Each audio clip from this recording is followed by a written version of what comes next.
Soy la doctora Alejandra Bagnina, soy médica patóloga y trabajo en el Departamento de Patología del Hospital de Clínicas, donde estoy a cargo de las biopsias de la patología digestiva y hepática.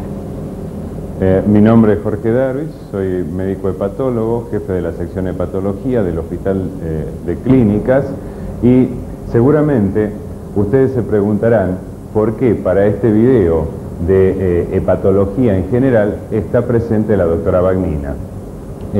Nosotros con la doctora Bagnina tenemos una historia de trabajo en conjunto de muchos años y hemos aprendido a entendernos en el trabajo cotidiano. Habitualmente, una vez por semana, discutimos de manera conjunta, nosotros aportando los datos clínicos y ella los datos de la patología, de manera tal que podemos llegar a un muy buen diagnóstico, o por lo menos intentamos llegar a un muy buen diagnóstico. ¿Qué sentido tiene la reunión del patólogo y del clínico que hace hepatología? Fundamentalmente podemos decir que la hepatología ha avanzado muchísimo en estos años, en estos últimos años. Hubo un destape en lo virológico, fundamentalmente por el aporte de la biología molecular. Hubo un destape en el conocimiento de la virología específicamente en relación al virus de la hepatitis C y a otros virus, de manera tal que uno puede decir de que conocemos elementos etiológicos, pero siempre es fundamental el aporte de la anatomía patológica, sobre todo en determinadas situaciones cuando estudiamos hepatopatías crónicas. Para hoy, para esta discusión en este video, hemos escogido una serie de patologías prevalentes y la primera de ellas, por la importancia que tiene desde el punto de vista de su impacto en los costos de salud, en la población en general, y por lo que significa para el futuro, hemos seleccionado en primer lugar un paciente portador con una hepatopatía crónica vinculable al virus de la hepatitis C. De manera tal que vamos a hacer una pequeña introducción antes de discutir algunos aspectos vinculados, como decíamos, con la clínica, con la anatomía patológica y finalmente la interpretación conjunta que surge de esto en el diálogo con la doctora Bagnina en lo anatomopatológico. Toda vez que nosotros nos encontramos frente a un paciente con un diagnóstico presuntivo de hepatitis, vamos a solicitar ya en la primera consulta exámenes de laboratorios, es decir, estudios bioquímicos y serológicos. No debemos olvidarnos que en esa primera consulta el paciente debe salir con un pedido de laboratorio que incluya el hemograma, con un recuento de plaquetas, la eritrosedimentación y glucemia. Ya yendo hacia el lado de la patología hepática específicamente, un estudio de bilirrubina, transaminasas, AST y ALT, fosfatasa alcalina, gamma GT y colesterol, para evaluar diferentes parámetros de la capacidad hepática. Vamos a pedir un proteinograma electroforético y un tiempo de protrombina. Debemos pedir también marcadores virales.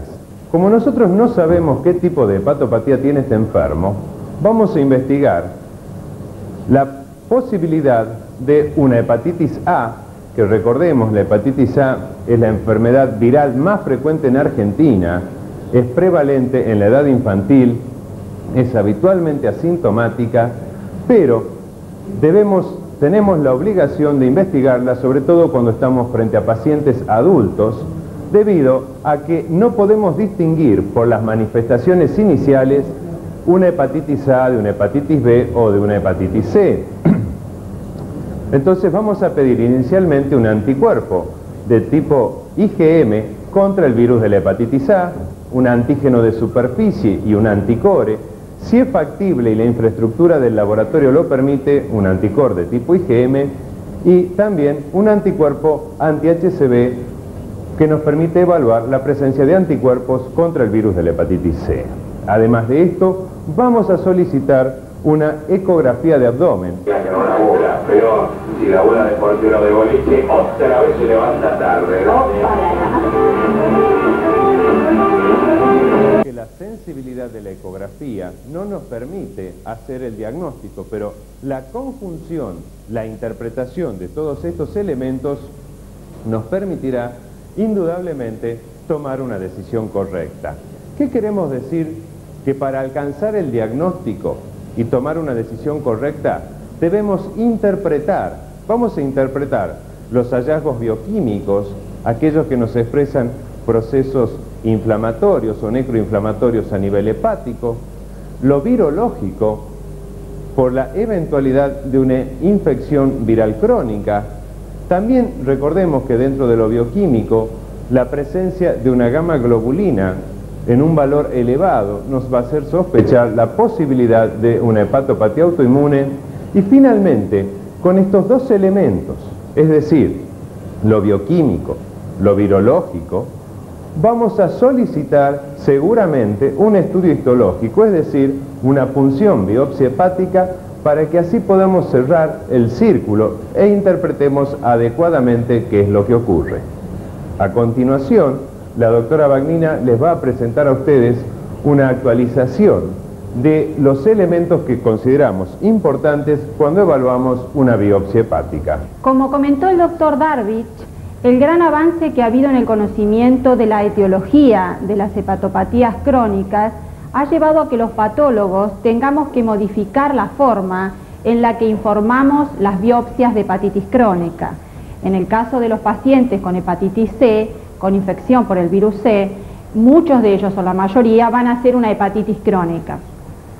Los mismos expertos que en el año 1968 crearon las categorías de hepatitis crónica persistente, hepatitis crónica activa o agresiva y posteriormente hepatitis crónica lobular, se reunieron en dos meetings internacionales alrededor del año 1994 y incorporando los nuevos conocimientos sobre la biología de la hepatitis crónica, muchos de los cuales fueron, como dije, de la mano de las nuevas etiologías, consideraron que en el momento actual el informe histopatológico de una hepatitis crónica debe incluir la etiología, si esta es conocida, y como vamos a ver, la mayoría de las veces la etiología surge no de los datos histológicos, sino de los datos bioquímicos y clínicos, seguida de el grado y el estadio de la hepatitis crónica.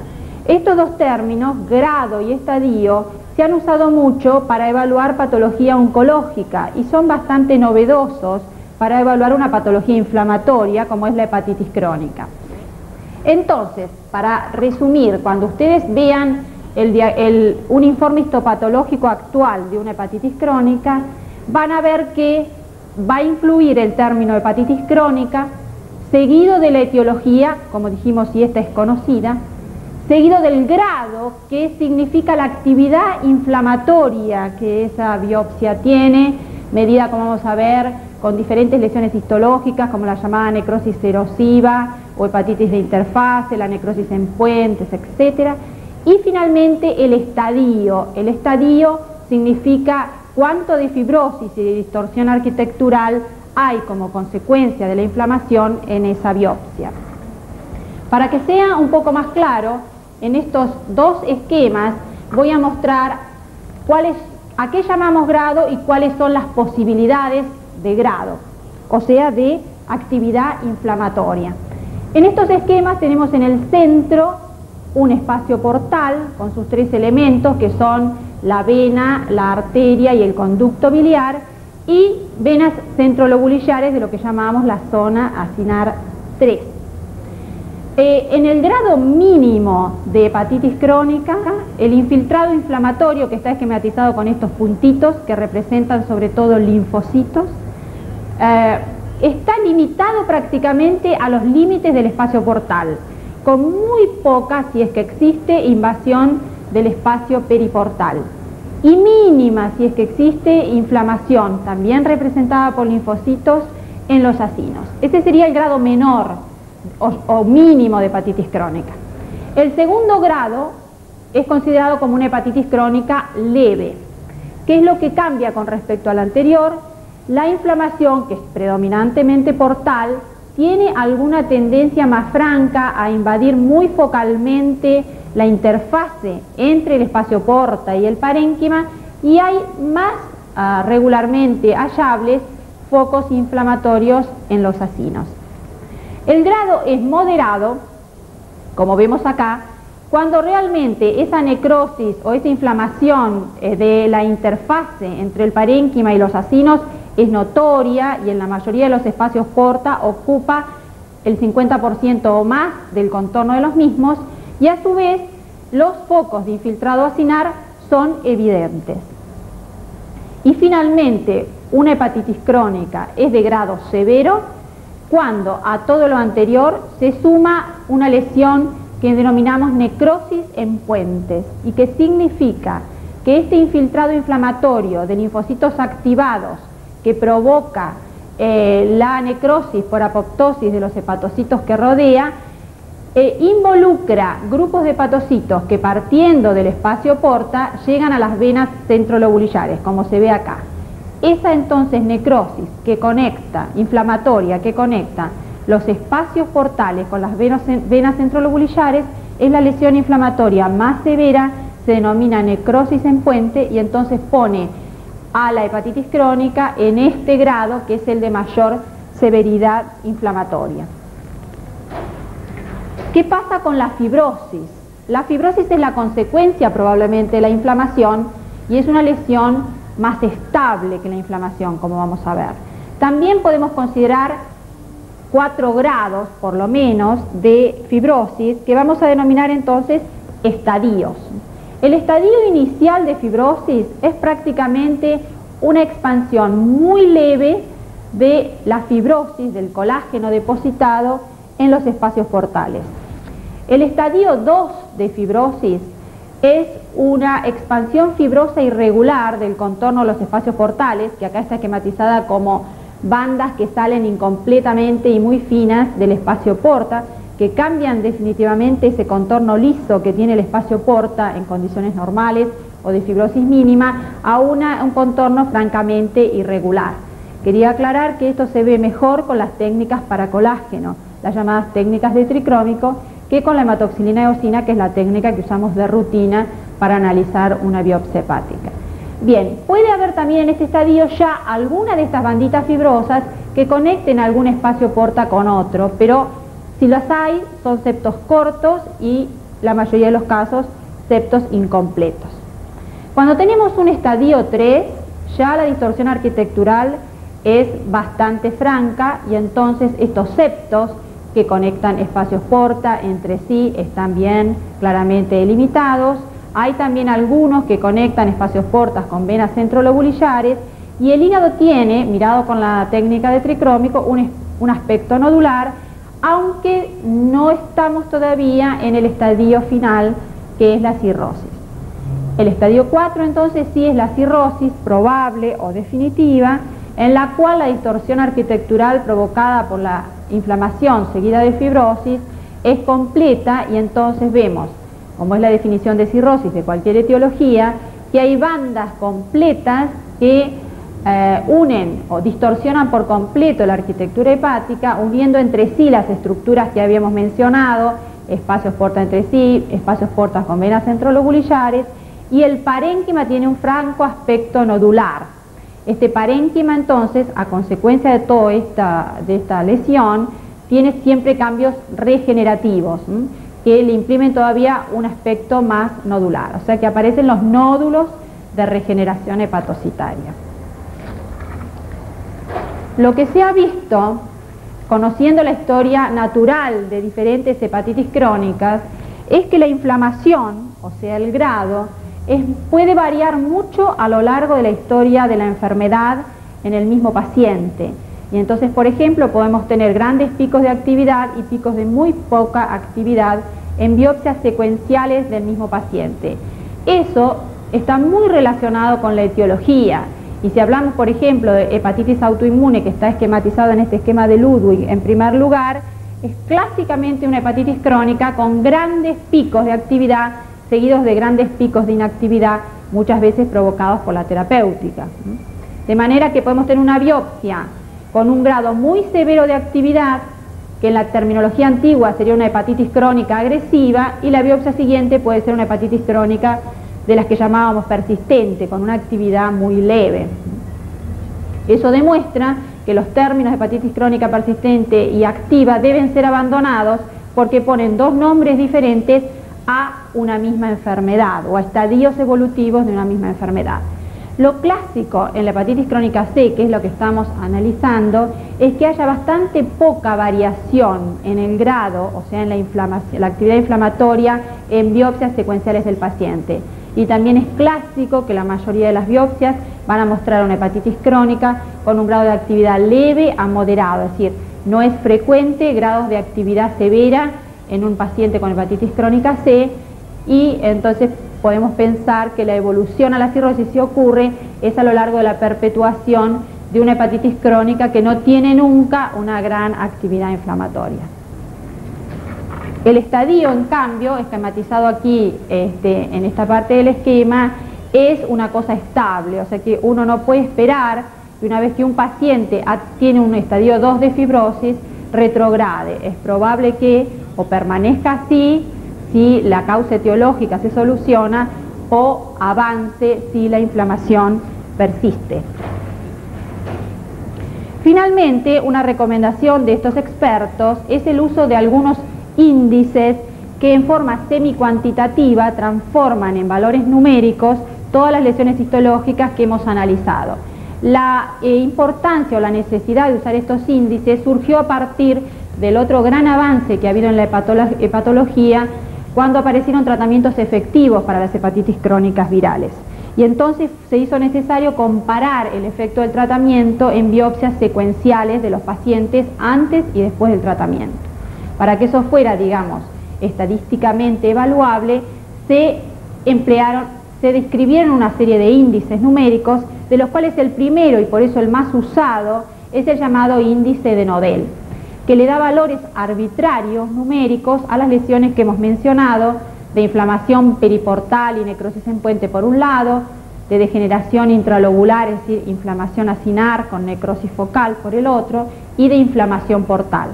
Estos tres valores que miden diferentes lesiones inflamatorias se suman para establecer el grado.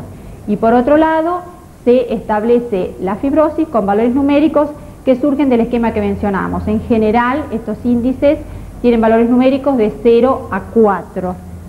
Como podemos enfatizar en el siguiente diapositivo, para remarcar entonces qué significan los diferentes valores para estadio, o sea, para fibrosis.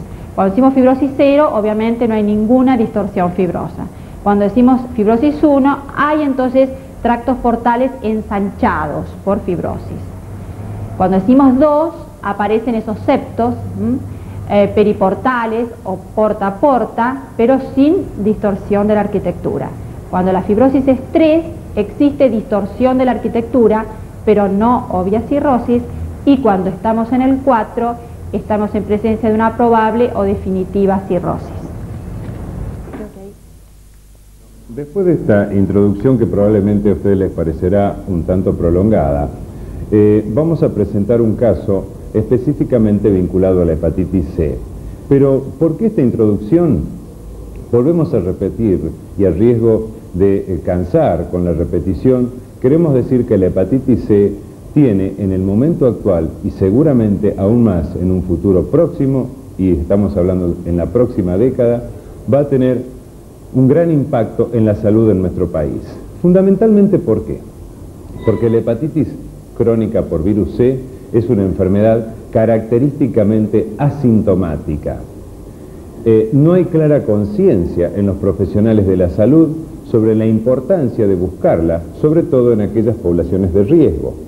Queremos remarcar que hay poblaciones de riesgo en los que se debe investigar, por lo menos a través de un anticuerpo contra el virus de la hepatitis C, la posibilidad del contacto con este virus.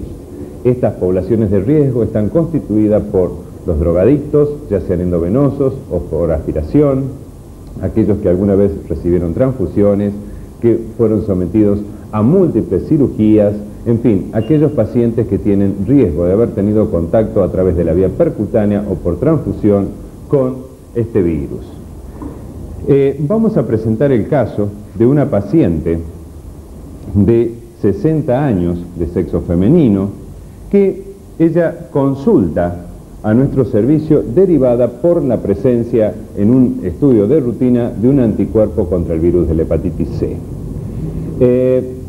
La primera pregunta que nos debemos hacer es, y que forma parte de la anamnesis, es ¿por qué esta mujer, su médico clínico, le pidió un anticuerpo contra el virus de la hepatitis C? Este hecho se basaba teniendo en cuenta el antecedente transfusional que tenía esta paciente. Esta señora había sido transfundida 10 años antes a causa de un traumatismo en una situación de urgencia y obviamente, como ustedes saben, en nuestro país recién forma parte del screening habitual, o sea, del control habitual en el banco de sangre del anticuerpo contra el virus de la hepatitis C desde hace muy poco tiempo, aunque se realiza en la mayoría de los bancos de sangre desde el año 93, 94, 92 incluso. De todas maneras, entonces, esta paciente viene totalmente asintomática, en muy buen estado de salud, con un anticuerpo anti-HCV positivo, con una relación de positividad de 8.9, o sea, una relación de positividad importante. Semiológicamente, la paciente no presentaba ninguna alteración, es decir, el examen semiológico era absolutamente normal, y en esta primera consulta, en la que tan solo traía un anticuerpo anti-C, le pedimos un estudio de rutina de laboratorio en el que muestra un valor de transaminasas, vamos a marcar tan solo lo positivo, de GOT o ASAT de un valor de 35 para un normal de 31, una GPT de 58 para un valor también de 31, una fosfatasa alcalina normal, el resto de los estudios normales, un antígeno de superficie negativo, un anticor negativo y el anti-HCV, como ya les había mencionado, en una positividad superior a 5, que ya lo conocíamos. El estudio ecográfico informaba un estudio absolutamente también normal, es decir, no tenía ningún hallazgo patológico. Frente a esta enferma, con el antecedente transfusional, es decir, forma parte de una población de riesgo, con hipertransaminasemia, entonces nos planteamos el siguiente paso, que es el estudio del HCV-RNA, o sea, el RNA del virus de la hepatitis C, por una técnica de reacción de polimerasa. Como ustedes saben, esta técnica ultrasensible nos permite determinar la presencia de virus circulante en la sangre del paciente, de manera tal que se le pidió este estudio y resultó positivo. Además de este estudio, y ya visando la posibilidad terapéutica futura, se le pidió en ese momento estudios que incluían los autoanticuerpos, FAN, que resultó negativo, antimusculo liso negativo, anti-LKM1 negativo, anticuerpos antitiroideos negativos. Con estos elementos nos planteamos entonces la indicación de una biopsia hepática. Quisiera remarcar acá nuevamente el concepto de por qué pedimos un estudio histológico hepático. Estamos frente a una paciente de 60 años, antecedente transfusional, hipertransaminasemia en excelente estado de salud. Pedimos el estudio histológico porque es el único elemento que a nosotros nos va a permitir, llegado a esta fase diagnóstica, saber exactamente qué es lo que ocurre en ese hígado. Podríamos decir que a nivel hepático seguramente hay un problema de tipo estético, como nos va a mostrar la anatomía patológica. Funcionalmente está bien, de manera tal que entonces debemos ir al siguiente paso. Toda vez que uno indica una biopsia hepática, debe tener algún cuidado. A pesar de que nosotros en nuestro servicio hacemos entre 5 y 10 biopsias hepáticas percutáneas por semana, tenemos un checklist que lo hacemos de rutina y leyendo frente al paciente para no olvidarnos ningún detalle. En primer lugar, les sugerimos al paciente no ingerir, es decir, no sugerencia, sino como indicación, no ingerir aspirina y o similares desde los 7 días previos a la punción, debido a que tenemos que evitar los trastornos de coagulación. Si toma alguna medicación, consultarla con el médico responsable en ese momento para definir la conducta a seguir. Aclaramos que el día de la biopsia debe concurrir en ayunas, el lugar de realización, que debe concurrir acompañado por un familiar y finalmente traer un estudio de coagulación, la ecografía que ya la conocemos, autorización del estudio y eventualmente algún otro elemento como puede ser la aguja de biopsia hepática, que lo menciono porque está escrito acá. Pero de todas maneras, en ese momento es cuando vamos a pedir un estudio de coagulación al enfermo, y ese estudio de coagulación incluye 4 elementos que son fundamentales sin los cuales no podemos hacer una biopsia hepática: tiempo de protrombina, KPTT, sangría y recuento de plaquetas. Estos elementos, dentro de los valores de la normalidad, nos van a permitir realizar una biopsia hepática. El día de la biopsia hepática vamos a rechequear nuevamente esta lista, vamos a agregar algunos otros elementos y vamos a someter al enfermo a la biopsia hepática. Esta es la secuencia que hemos seguido con esta paciente. Pero quiero anticipar también que, teniendo en cuenta la hipertransaminasemia que esta enferma tenía, se pidió en el momento en que se solicitaba la biopsia, avanzamos un poco más en el diagnóstico y le solicitamos un estudio de viremia por una técnica estandarizada que en este caso, en el caso de esta paciente, fue la técnica de Amplicor Monitor, que el día de la biopsia nos informó un valor de 5.65 logaritmos, es decir, de 448.000 copias por mililitros.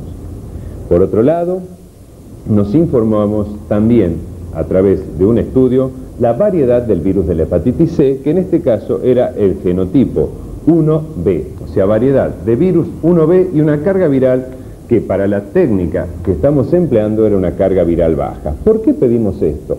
La primera pregunta ¿es necesario estudiar el genotipo? ¿Es necesario estudiar la carga viral para poder hacer diagnóstico de hepatitis C, de hepatitis crónica C o de hepatitis aguda C? No, no es necesario.